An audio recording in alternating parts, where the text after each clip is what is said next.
Today I thought I'd do the mid-year book freakout tag. I felt that way about a book where I was so sucked in I couldn't like put it down, and I just think it was so well written. Hello everyone, welcome back to my channel. Welcome if you're new here. My name is Sarah Jane. I am a PR practitioner living in DC, and I make all types of content on DC life and reading and writing because I'm working on my first novel. So if that type of content interests you, please be sure to give this video a thumbs up and subscribe because it really does help support my channel. Today I thought I'd do the mid-year book freakout tag.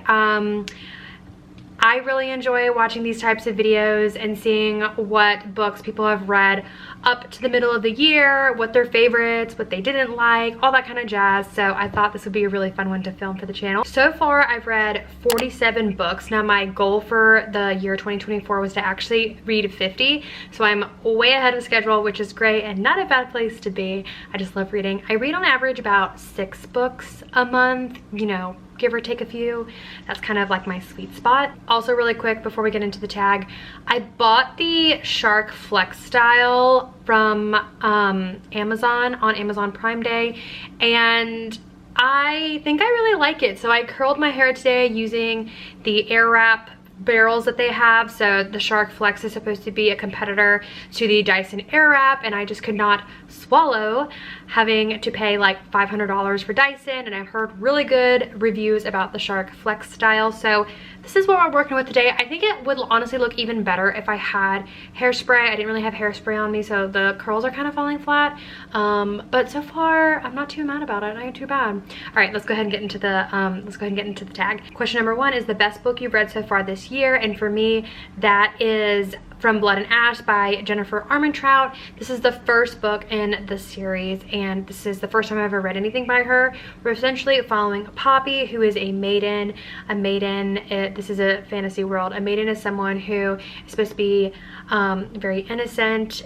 She's never supposed to be touched. She's never supposed to be looked upon, and so eventually she's supposed to be given to the gods and ascended. Poppy does not like this life track that she has been given, and she questions this a lot throughout her time before the ascension. And then in like the 65% into the book, all of a sudden there is a huge twist.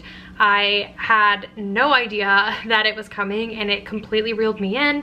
And I feel like it's been a really long time since I felt that way about a book where I was so sucked in I couldn't like put it down. And so I rated this book 5 stars, and it still lives rent free in my head, and I'm definitely going to keep reading the rest of the series. And this is so far my favorite one of the year. Okay, question number 2 is, what is the best sequel of 2024? And for me, that is Yours Truly by Abby Jimenez. So technically, this is part of the Part of Your World series, but you don't have to read them as a series. They can be read as standalones, but the series has a lot of little like eggs in there where you pick up on things that are going on, so you get more enjoyment from the series if you actually do read it in order of which they were published. So in this book, we're following Brianna and Jacob, so it's dual POV. Both of them are doctors. Jacob is a new doctor into the hospital that Brianna works at, and Brianna is expecting a promotion, and Jacob, she feels like, is getting in the way of that because she thinks that he is going to get the promotion that she's worked so hard for. Jacob's a little bit socially awkward. He has some anxiety in group situations, and so to communicate with Brianna, he actually resorts to writing letters, and so they spend their time at the hospital writing letters back and forth to one another, and it eventually leads to so much more. And I just thought that this was such a sweet, innocent love story. I absolutely loved it. I thought it was amazing. Best sequel I've read so far. I'm actually reading the first book, so I did read them out of the order, and I'm reading Part of Your World now, actually. Question number 3 is new release you haven't read yet but you want to. So I actually have 3. So the first book is The Housemaid by Freida McFadden. This is the 3rd book in the Housemaid series. I loved book number 1 of The Housemaid. Like, oh my gosh, it was so good. You're essentially following a maid who oh god, I feel like I don't want to give too much away. Just know that The Housemaid was also one of my favorite books of last year.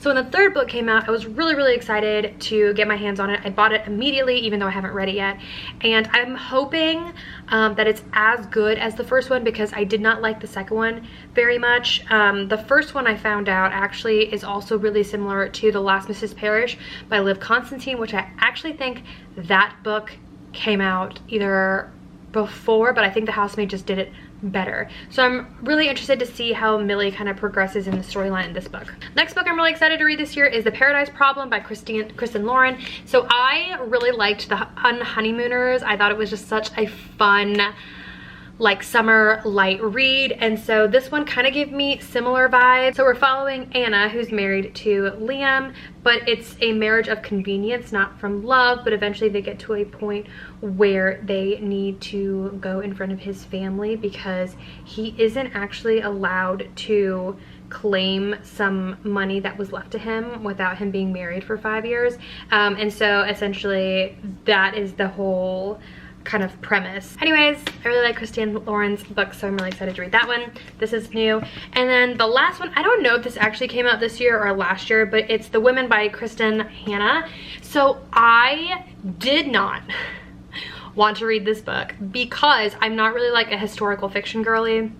And then I heard that it was about female veterans during the Vietnam War, which kind of like piqued my interest, you know, as a former Army veteran myself. And then I started listening to it on audiobooks and I was absolutely hooked. I did not get to finish it before I had to return the audiobook to the library. So I have technically started this. I'm about 100 pages in, but I haven't finished it yet, and it is so good. I am so incredibly impressed. This is actually my first Kristen Hanna book, which is crazy because so many of my friends actually really like her books. I just haven't read one of them because, once again, I'm not really a historical fiction person, but so many of my friends love this book. I highly recommend this book, and I am looking forward to reading this book in the rest of 2024. Question number 4 is, what are your most anticipated releases for the second half of 2024? Honestly, I don't track new releases like that very often, so I don't really know what's coming out in the rest of 2024. So this is like a non-applicable question for me. Question number 5 is, what have been your biggest disappointments of 2024 so far? So for me, that is Finley Donovan Jumps the Gun. This is the third book in the Finley Donovan series. I listened to these on audiobooks and I loved the first book. I thought it was so good. You're essentially following Finley. So Finley essentially always finds herself in situations where she has to clean up a mess, if you know what I mean. It definitely started out as an accident, and it still is an accident, but it kind of just keeps happening. And she gets compensated really well for it, so, you know, she just kind of keeps doing it. So anyways, the first book, loved the first book. I thought it was really good. The second book, I wasn't as impressed, but then the third book, I just feel like it kept going downhill. So I don't know if I'm going to pick up the fourth book, which is such a bummer because I really did enjoy the first one, and I was hoping that, you know, the author would kind of continue to pique my interest, but hasn't really happened for me. So for me, that was kind of the one that kind of, that's a bummer. Question number 6 is, what has been your biggest surprise?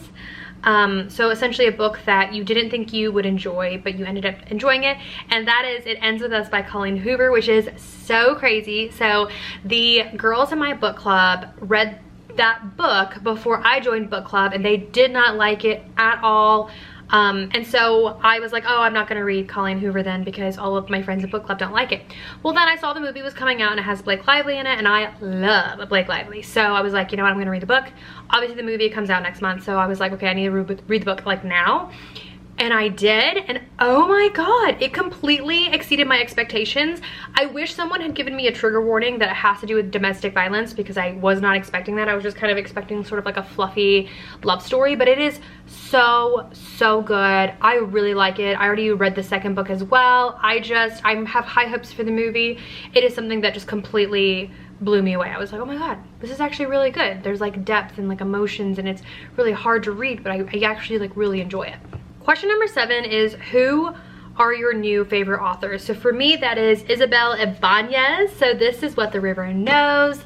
This takes place in ancient Egypt. If you are a fan of The Mummy, then you would really like this book. You're following this character who lives in Argentina, but her parents have spent half the year in Egypt as archaeologists, and when her parents pass, she goes to Egypt to figure out what happened. This is full of romance and adventure in ancient Egypt, which was my favorite growing up, and I just absolutely love this book. I'm so excited. The next book is coming out this year. Oh, that is going to be my anticipated 2024 release, is the second book to this series, because I just think she did such a great job. I think that the art for this book is beautiful. Like, I am absolutely obsessed with this book. and this author. All right, next is what are some books that made you happy? And for me, that is When He Was Wicked by Julia Quinn. This is Francesca's love story in the Bridgerton series. Essentially, if you don't want to hear spoilers about what happens in Bridgerton, you should fast forward. Okay, so little spoiler, Francesca's husband does pass in the Bridgerton series, and then she kind of like learns to mourn his death, and his cousin Michael and her have always been close, and it's sort of this like tug and pull of like their friendship, but he's always been in love with her, and like she didn't know that.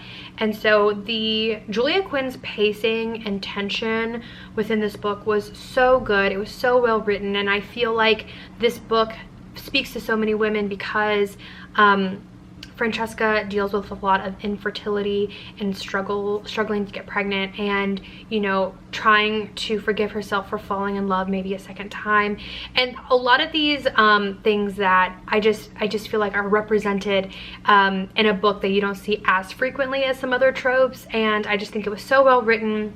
And so yeah, that was a book that just really made me happy, because even though it was like, you know, heavier topics, everything gets wrapped up really nicely, and it's just chef's kiss. My newest fictional crush. I honestly don't have too many book boyfriends. Like I don't really get crushes on any of the book boyfriends that I read about, but I did really like Dr. Jacob Maddox in Yours Truly by Abby Jimenez. He was a character that I felt like I really empathized with. He was a writer. He liked plants.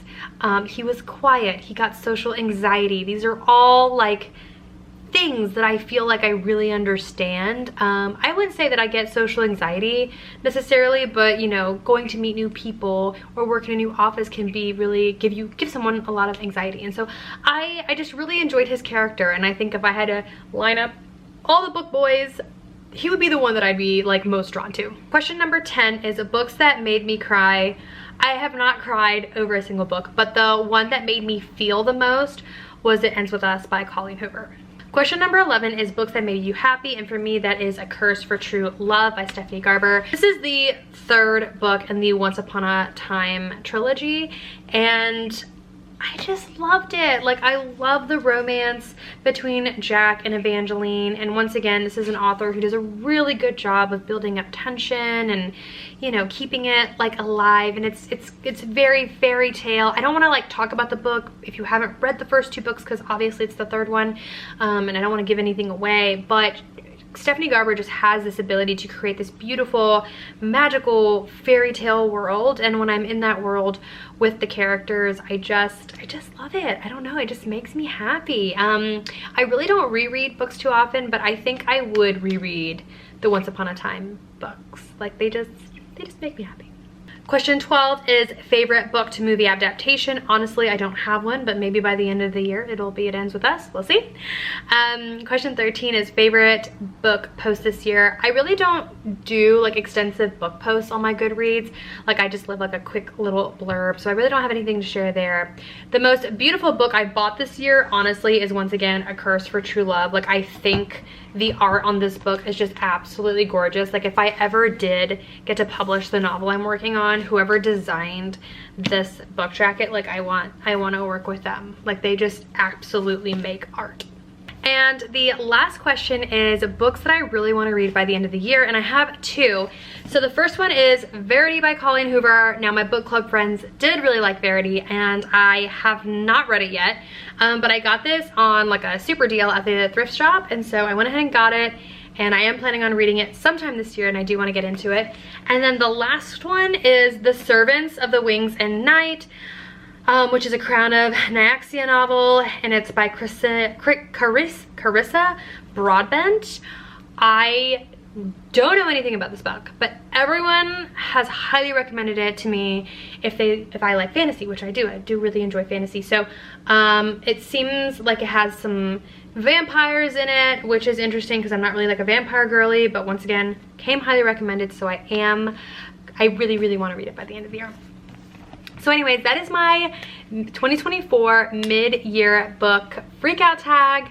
I hope you guys enjoyed it. I feel like I rambled a lot in this video, but there have been so many good books and so many good reads this year so far, and I'm really excited to read more into 2024, especially the fall and the winter time. I just like thrive in front of the fireplace with a good book, so I am just gonna be, I don't know, I think in a really happy place this year. So anyways, I hope you guys enjoyed this video.